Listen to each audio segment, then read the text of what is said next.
I was the only woman in the room. Board meetings, strategy calls, late-night deal closings, all suits, all men, and me. And I was good. Not diversity hire, good. Real good. I closed more clients in 2020 than any vice president in the company's history.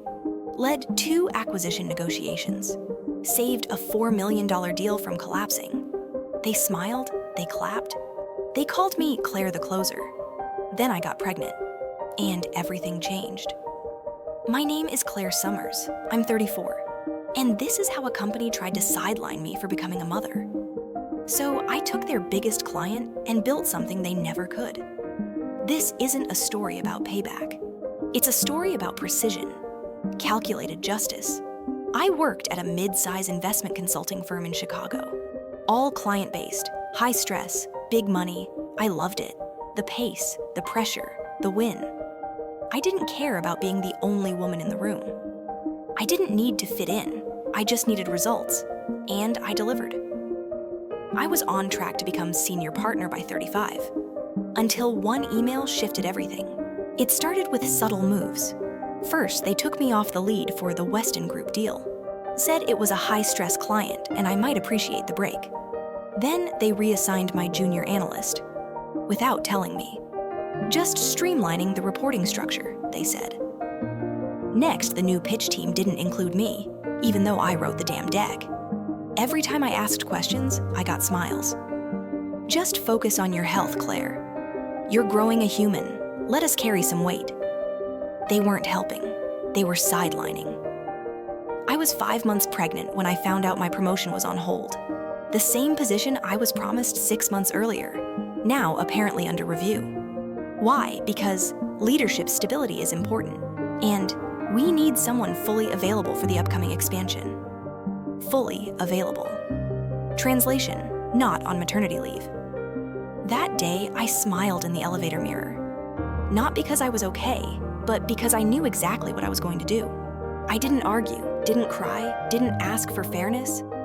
I started documenting every client removed, every change in responsibility, every concern about availability.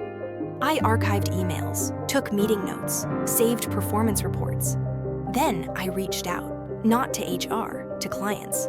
Specifically, the CEO of Langmore Holdings, our largest private client, $80 million AUM. I'd managed his account for 3 years. He trusted me. I didn't pitch him, didn't say anything direct.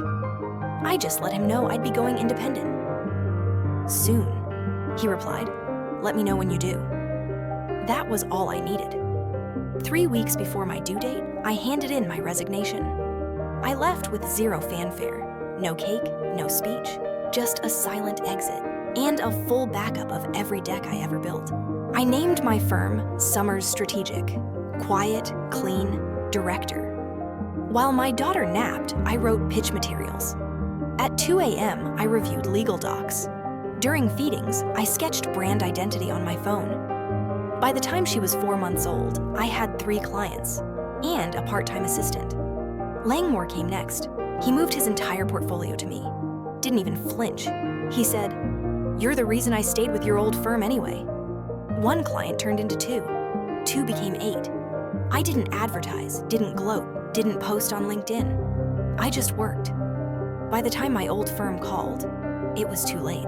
It was a mid-year review week when I got the email from my old boss, the one who'd told me, "This company moves fast. We need people who can keep up." Subject line, "Would love to connect."